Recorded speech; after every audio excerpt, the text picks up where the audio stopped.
Bismillahirrahmanirrahim. Assalamualaikum warahmatullahi wabarakatuh. Sebelum itu, perkenalkan nama saya Mufliha Mustari dari kelas 3F Program Studi Budidaya Tanaman Hortikultura. Pada video kali ini, saya akan menjelaskan mengenai manajemen sumber daya manusia dan manajemen resiko dari mata kuliah Manajemen Agribisnis.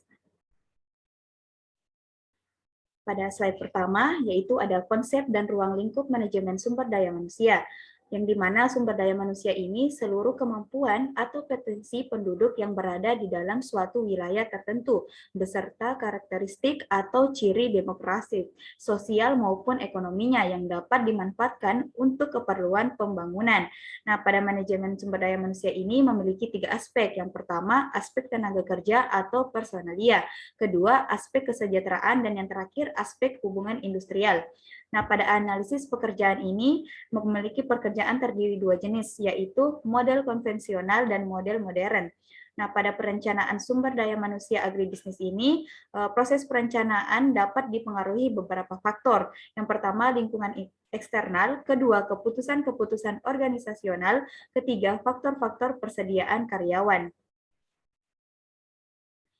Nah, pada rekrutmen ini terdapat 2 sumber utama rekrutmen yang dapat digunakan, yaitu perekrutan internal dan perekrutan eksternal.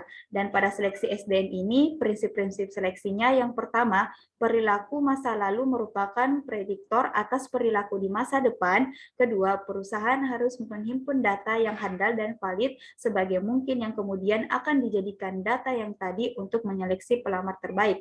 Nah, pada bagian penempatan dan orientasi SDM ini terdapat 3 bentuk penempatan. Yang pertama, promosi, kedua, alih tugas, ketiga, demosi, dan beberapa tahap orientasi yang penting dilakukan, yaitu perkenalan, penjelasan tujuan perusahaan, sosialisasi kebijakan, jalur komunikasi, dan proses monitoring.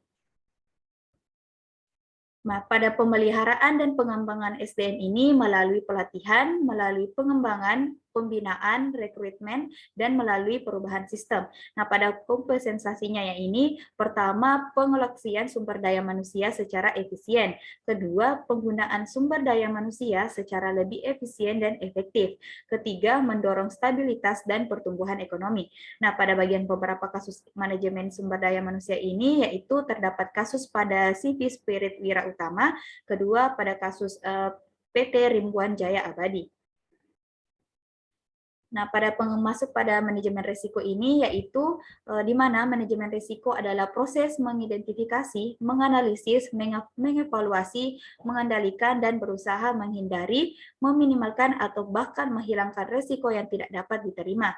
Nah, pada manfaat manajemen risiko ini, yaitu membantu perusahaan mencapai visi misi, kedua, mencegah perusahaan mengalami kolaps, dan ketiga, meningkatkan keuntungan perusahaan. Nah, pada pengertian risiko ini dan ketidakpastian yang dimana risiko merupakan hal-hal yang menyangkut kesempatan timbulnya kerugian, probabilitas timbulnya kerugian, penyimpangan aktual dari yang diharapkan, dan probabilitas suatu hasil akan berbeda dari yang diharapkan. Nah, pada ketidakpastian ini yaitu kondisi yang menyebabkan tumbuhnya risiko dihubungkan dengan kemungkinan terjadinya akibat buruk kerugian yang tidak diinginkan atau tidak terduga. Nah, pada tahap-tahap dalam pelaksanaan manajemen risiko ini, yaitu identifikasi risiko, menilai risiko, pengelolaan, implementasi, dan evaluasi. Pada sikap dan karakter pengambilan keputusan terhadap risiko ini, yaitu pengelolaan risiko organisasi, di mana karakteristik risiko yang melekat pada setiap proses bisnis mendorong seorang pimpinan risiko untuk mampu menjalankan kepemimpinan manajemen risiko secara efektif. Nah, pada bagian alat-alat analisis risiko ini, yaitu Basic Risk Management Facilitation Method, kedua Failure Mode Effect Analysis, Failure Mode Effect and Cyclotin Analysis, Fraud Analysis, dan Hazard Analysis and Critical Counterpoint. Dan pada jenis dan cara minimalkan risiko agribisnis ini, yaitu risiko produksi, risiko harga atau risiko pasar, dan risiko keuangan atau kredit, risiko kelembagaan, teknologi risiko, dan personal risiko.